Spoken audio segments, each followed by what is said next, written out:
भाद्रपद मास के शुक्ल पक्ष की तृतीया तिथि को हरतालिका तीज व्रत रखते हैं। इस दिन भगवान शिव और माता पार्वती के अमर प्रेम का प्रतीक हरितालिका तीज व्रत है। माता पार्वती ने भगवान शिव जी को पति के रूप में प्राप्त करने के लिए हरितालिका तीज का व्रत किया था। यह व्रत अखंड सौभाग्य को देने वाला माना गया है। महिलाएं अपने पति की लंबी आयु के लिए निर्जला व्रत रखती हैं और कुंवारी कन्याएं भी मनपसंद वर की प्राप्ति के लिए यह व्रत रखती हैं। तो आज मैं आपको सुना रही हूं हरितालिका तीज व्रत की बड़ी ही दुर्लभ कथा। इस कथा को पूरा सुनने से हमारी समस्त मनोकामनाएं पूर्ण हो जाती आती हैं। आधी अधूरी कथा को सुनने से व्रत पूर्ण नहीं माना जाता है। तो आप लोग बड़ी ही श्रद्धा और प्रसन्न चित्त मन से इस कथा को पूरा अवश्य सुनिए। सूत जी ने कहा, हे सोनक आदि महर्षिगण, मदार के फूलों से सजे हुए केश वाली दिव्य वस्त्रों से विभूषित पार्वती जी को तथा मुंडमाला में सुशोभित शिव जी को, जो दिगंबर रहते हैं, ऐसे शिव जी को मैं बार बार प्रणाम करता हूं। कैलाश पर्वत के रम्य शिखर पर विराजमान शिव जी से पार्वती जी ने पूछा, हे महेश्वर, आप आज मुझे कोई गुप्त से गुप्त रहस्य की बात बताने की कृपा करें। वह ऐसी बात हो जो सभी धर्मों का सार अल्प परिश्रम से ही करने योग्य तथा अत्यंत फल दयनीय कथा का जिसमें समावेश हो। यदि आप मुझ पर प्रसन्न है तो उसे बताने की कृपा करें। हे प्रभु, मैंने पूर्व जन्म ऐसा कौन सा तप दान या व्रत किया था जिसके फलस्वरूप आप जैसे त्रिलोक के अधीश्वर, अनादि और अनंत रूप वाले पति मुझे प्राप्त हुए। तब शिवजी ने कहा, हे देवी, अब मैं तुमसे सर्वोत्तम व्रत का कथन करता हूं, क्योंकि तुम मेरी प्रियसी हो। अतः मैं तुमसे इस गुप्त व्रत को बतलाता हूं। जिस प्रकार ताराहों में, चंद्र ग्रहों में सूर्य चारों वर्णों, ब्राह्मण क्षत्रिय वैश्य और शूद्र में ब्राह्मण, देवों में विष्णु, नदियों में गंगा, पुराणों में महाभारत, वेदों में साम वेद और इंद्रियों में मन श्रेष्ठ है, उसी प्रकार पुराणों एवं वेदों का सर्वस्व उसी प्राचीन व्रत का मैं तुमसे कथन करता हूं। तुम उसे स्थिर चित्त से सुनो। पूर्व काल में जिस व्रत को तुमने किया था उसी के प्रभाव से तुमने मेरी पत्नी का स्थान प्राप्त किया है। प्रियसी होने के कारण ही मैं तुमसे इस व्रत को प्रकट करता हूं। भाद्रपद मास के शुक्ल पक्ष हस्त्र नक्षत्र से युक्त तृतीया तिथि के दिन इस व्रत का अनुष्ठान करने से त्रिविध ताप, दैहिक, दैविक, भौतिक एवं पाप से स्त्रियां मुक्त हो जाती हैं। हे देवी, पूर्व काल में इस महाव्रत को तुमने हिमालय पर्वत पर किया था। उन सभी पूर्व वृतांत का मैं तुमसे वर्णन करूंगा। तब पार्वती जी ने कहा, हे नाथ, मैंने इस उत्तम व्रत को किस प्रकार किया था, उन सभी वृतांत को मैं आपके मुख कमल से श्रवण करना चाहती हूं। तब शिव जी बोले, पर्वतों में श्रेष्ठ हिमालय नामक एक पर्वत है, जो अनेक प्रकार की भूमि तथा विविध वृक्षों से परिवर्तक पर अनेक प्रकार के पक्षी, मृग, देवगण, गंधर्व सिद्ध चारण और गुहा का प्रमुदित मन से विचरण करते हैं एवं गंधर्व गण तक गान किया करते हैं। उस पर्वत की छोटी स्फटिक बिल्लौर नामक एक विशेष प्रकार की मणि है। स्वर्ण मणि और मूंग से सुशोभित है। यह पर्वत आकाश के समान ऊंचा है। उसकी चोटियां सदैव बर्फ से ढकी रहती हैं तथा गंगा का निरंतर निनाद होता रहता है। हे पार्वती, तुमने अपने बाल्यावस्था में जिस प्रकार की कठोर तपस्या की थी, मैं उसका वर्णन करता हूं। हे देवी, तुमने वर्षों तक नीचे को मुख और ऊपर को पैर करके तपस्या की थी। तुमने माघ के महीने में कंठ तक जल में निवास कर, वैशाख मास के प्रखर घाम में पंचाग्नि सेवन कर, श्रावण मास में घर से बाहर वर्षा में भीग कर मेरी तपस्या निराहार रहकर की थी। तुम्हारे इस उग्र तप को देखकर तुम्हारे पिता हिमवादी एवं चिंतित हुए। वे तुम्हारे विवाह के विषय में चतुर हो गए कि ऐसी तपस्विनी कन्या के लिए वर कहां से उपलब्ध हो सकेगा। ऐसे ही समय में ब्रह्मपुत्र नारद जी आकाश मार्ग से तुम्हारे पिता के पास आए। तुम्हारे पिता ने उन मुनि श्रेष्ठ की अर्घपाद आसन आदि देकर पूजा की। हिवा ने कहा, हे मुनि प्रवर, आप अपने आने का कारण बताइए, क्योंकि परम सौभाग्य से ही आप जैसे महानुभावों का आगमन होता है। उत्तर में नारद मुनि ने कहा, हे पर्वतराज, आप मेरे आने का कारण जानना चाहते हैं तो सुनिए। मुझे भगवान विष्णु ने आपके पास संदेश वाहक के रूप में भेजा है और कहा है कि अपनी इस कन्या रत्न को किसी योग्य पुरुष के ही हाथ में अर्पित करें, संपूर्ण देवों में वासुदेव से बढ़कर अन्य कोई देव नहीं है। इसलिए मेरी भी यही राय है कि आप अपनी कन्या भगवान विष्णु को सौंपकर जगत में यशस्वी बने। नारद जी की बात सुनकर हिमालय ने कहा, यदि भगवान विष्णु ने इस कन्या को ग्रहण करने की स्वयं इच्छा की है तो मुझे कोई आपत्ति नहीं है, क्योंकि आपकी सम्मति है। इसीलिए अब आज से इस संबंध को निश्चित ही समझिए। हिवा द्वारा इस प्रकार का निश्चल जी उस स्थान से अंतर्ध्यान होकर शंख चक्र गदा एवं पद्मधर जी के पास उपस्थित हुए। उन्होंने हाथ जोड़कर प्रणाम करते हुए विष्णु भगवान से कहा, हे देव, मैंने आपका विवाह संबंध पर्वत राज हिवा की पुत्री से निश्चित कर दिया है। उधर हिवा ने प्रसन्न होकर तुमसे कहा कि हे पुत्री, मैंने तुम्हारा विवाह भगवान विष्णु के साथ पक्का कर दिया है। पिता द्वारा विपरीतार्थक वाक्य सुनकर तुम अपनी सखी के घर चली गई और वहीं भूमि पर लेटकर अत्यंत विलाप करने लगी। तुम्हें रुदन करता हुआ देखकर तुम्हारी सहेलियों ने तुमसे पूछा कि हे देवी, तुम अपने दुख का कारण मुझे बताओ, हम सभी निसंदेह आपका कार्य पूरा करेंगे। सखियों द्वारा आश्वासन पाकर तुमने उत्तर दिया कि हे सखी, आप सभी सुनिए, मेरी इच्छा महादेव जी के साथ विवाह करने की है, परंतु मेरे पिता ने मेरी इच्छा के विरुद्ध कार्य किया है, अर्थात उन्होंने विष्णु भगवान जी के साथ मेरा विवाह करने का नारद जी को वचन दे दिया है। इसलिए सखियों, अब मैं अपने इस शरीर का निश्चित रूप से परित्याग करूंगी। तब तुम्हारी बात सुनकर तुम्हारी सखियों ने कहा, तुम घबराओ नहीं, हम और तुम दोनों ही किसी ऐसे घनघोर वन में निकल चले जहां पर तुम्हारे पिता ना पहुंच सके। इस प्रकार उसी जंगल में आ पहुंचे, किंतु वन की गहनता के कारण चारों ओर ढूंढने पर भी तुम्हारा कुछ भी अता पता ना लगा। अब तो वे निराश होकर भूमि पर गिर पड़े। पुनः उठने के बाद हिमालय ने 2 कन्याओं को सुप्त अवस्था में देखा। उन्होंने निकट आकर तुम्हें गोद में उठा लिया और रुदन करने लगे। रोते रोते ही उन्होंने तुमसे पूछा कि तुम इस घनघोर जंगल में किस प्रकार आ पहुंची। पिता की बात सुनकर तुमने उनसे कहा कि हे तात, मैं अपना विवाह शिव जी के साथ करना चाहती थी, परंतु मेरी इच्छा के प्रतिकूल आपने विष्णु भगवान से मेरा वैवाहिक संबंध स्थिर कर लिया। इसी कारण रुष्ट होकर मैं अपनी सखियों के साथ गृह का परित्याग कर इस भीषण वन में चली आई। हे तात, यदि आप मुझे घर ले जाना चाहते हैं तो मुझे महादेव जी से विवाह करने की आज्ञा दीजिए। मेरा ऐसा ही दृढ़ निश्चय है। तुम्हारे इस दृढ़ संकल्प को जानकर तुम्हारे पिता ने ठीक है कहा और वे तुम्हें अपने साथ घर वापस ले गए। घर पहुंचने पर मेरे साथ तुम्हारा पाणी ग्रहण हुआ। उसी व्रत के प्रभाव से तुमने अचल सौभाग्य प्राप्त कर लिया। मैंने आज तक इस व्रत का कथन किसी से नहीं किया है। हे देवी, तुम अपनी सखियों के द्वारा अपना हरण की गई, इसी से इस व्रत का नाम हरितालिका पड़ा। इसके बाद पार्वती जी ने कहा, हे प्रभु, आपने इस व्रत के नाम का निरूपण तो कर दिया, अब इसके विधान तथा महात्म का वर्णन भी कीजिए। इस व्रत को करने से क्या फल होता है तथा इस व्रत को पहले किसने किया था, यह भी बतला की कृपा करें। तब शिव जी ने कहा, हे देवी, अब मैं तुमसे इस व्रत का विधान बताता हूं। सौभाग्य की कामना करने वाली सभी नारियों के लिए यह व्रत करने योग्य है, क्योंकि यह व्रत स्त्रियों का सौभाग्यदय है। सर्वप्रथम केले के खंभों से एक मंडप का निर्माण करें। तदनंतर उस मंडप को विविध वर्णों के वस्त्रों से आच्छादित कर उसमें सुगंधित चंदन का लेप करें।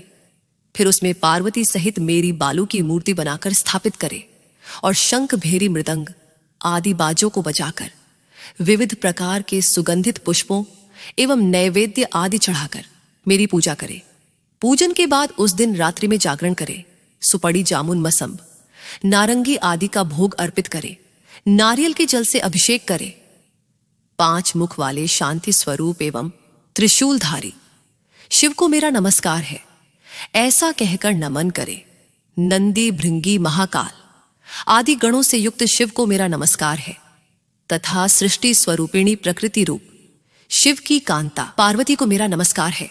हे सर्व मंगल प्रदायिनी जगन में शिव रूप कल्याण दय के शिव रूपे शिवे, शिव स्वरूपा तेरे तथा शिवा के निमित्त एवं ब्रह्मचारिणी स्वरूप जगत दात्री के लिए मेरा बार बार प्रणाम है।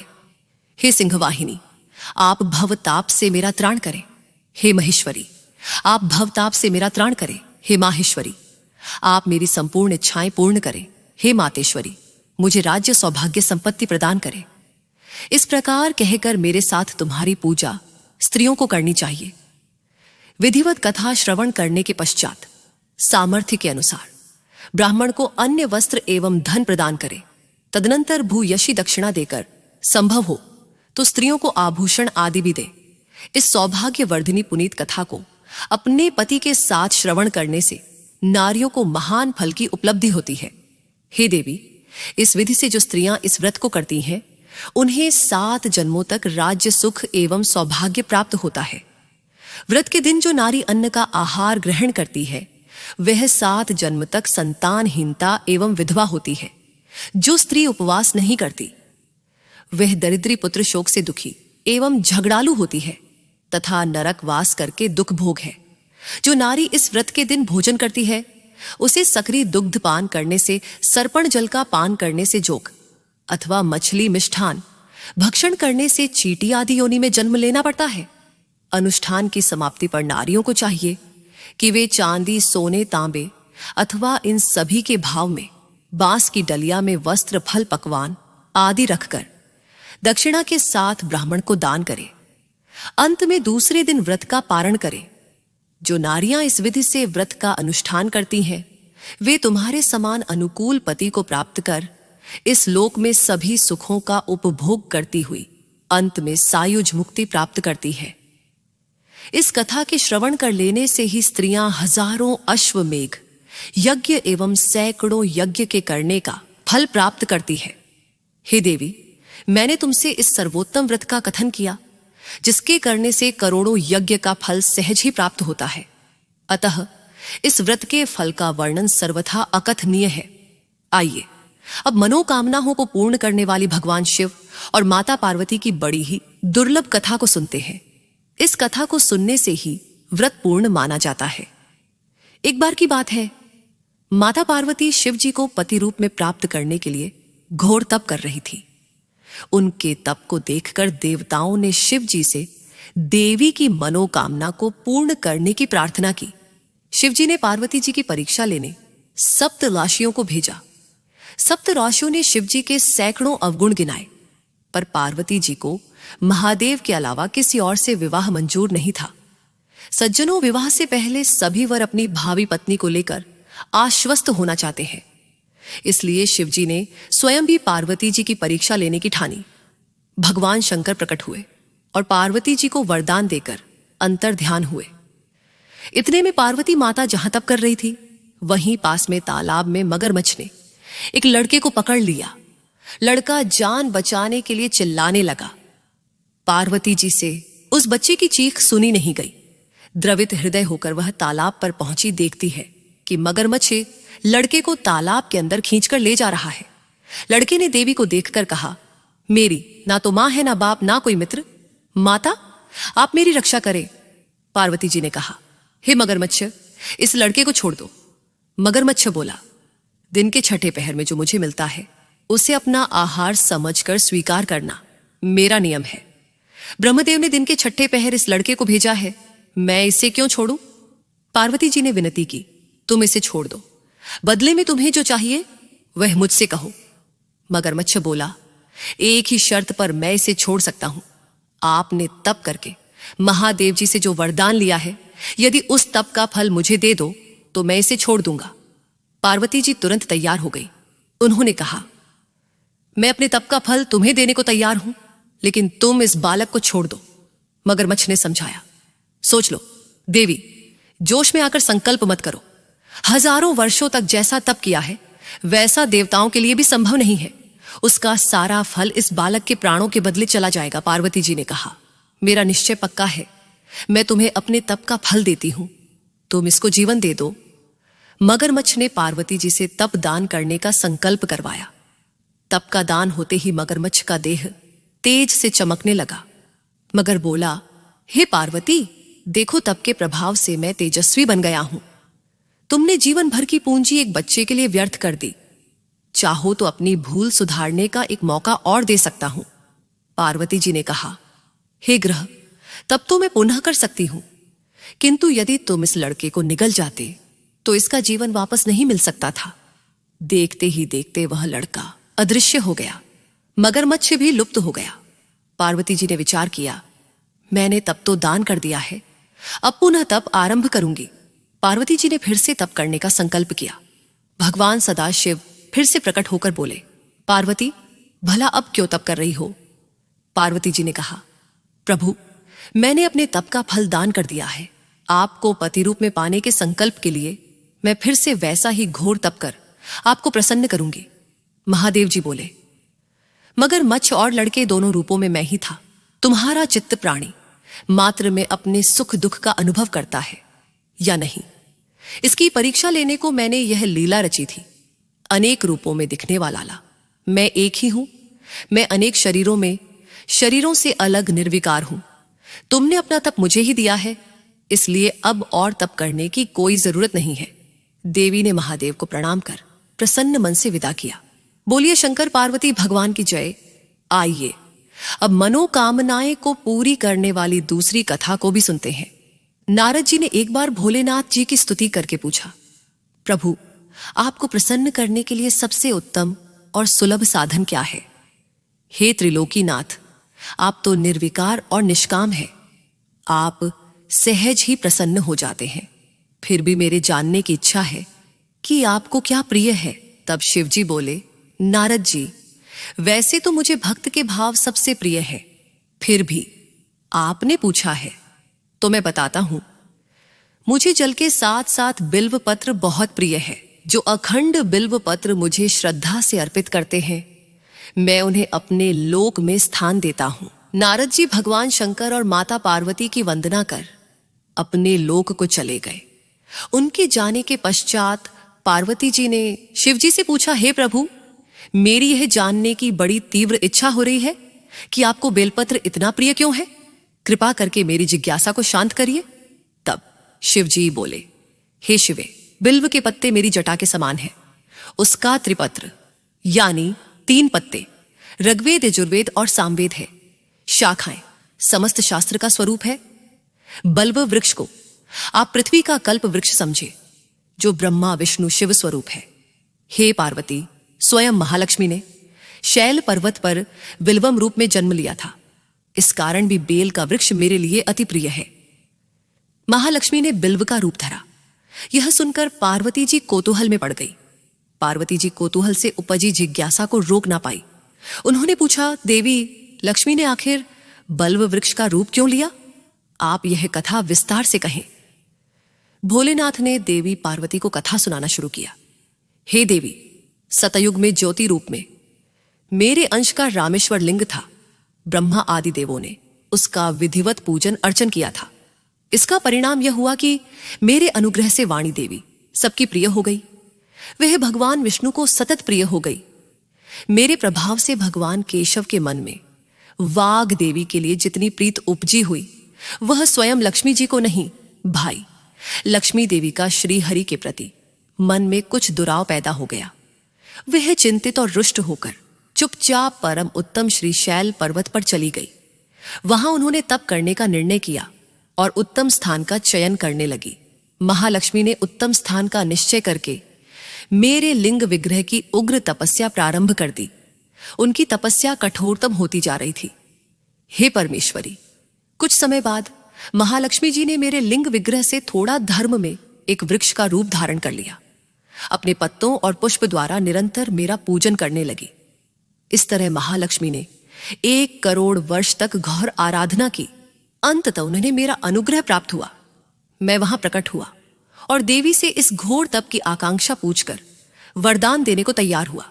महालक्ष्मी ने मांगा कि श्री हरि के हृदय में मेरे प्रभाव से वाग देवी के लिए जो स्नेह हुआ है वह समाप्त हो जाए। शिवजी बोले, मैंने महालक्ष्मी को समझाया कि श्री हरि के हृदय में आपके अतिरिक्त किसी और के लिए कोई प्रेम नहीं है। वाग देवी के प्रति उनका प्रेम नहीं, अपितु श्रद्धा है। यह सुनकर लक्ष्मी जी प्रसन्न हो गई और पुनः श्री विष्णु के हृदय में स्थित होकर निरंतर उनके साथ विहार करने लगी। हे पार्वती, महालक्ष्मी के हृदय का एक बड़ा विकार इस प्रकार दूर हुआ था। इस कारण हरिप्रिया उसी वृक्ष रूप में सर्वदा अतिशय भक्ति से भरकर यत्नपूर्वक मेरी पूजा करने लगी। हे पार्वती, इसी कारण बल्व का वृक्ष, उसके पत्ते, फल, फूल आदि मुझे बहुत प्रिय है। मैं निर्जन स्थान में बल्व वृक्ष का आश्रय लेकर रहता हूं। बल्व वृक्ष को सदा सर्वतीर्थम एवं सर्वदेवम मानना चाहिए, इसमें तनिक भी संदेह नहीं है। बल्व पत्र, बल्व फूल, बल्व वृक्ष अथवा बल्व काष्ठ के चंदन से जो मेरा पूजन करता है, वह भक्त मेरा प्रिय है। विल्वम के समान ही समझो, वह मेरा शरीर है जो बल्व पर चंदन से मेरा नाम अंकित करके मुझे अर्पण करता है।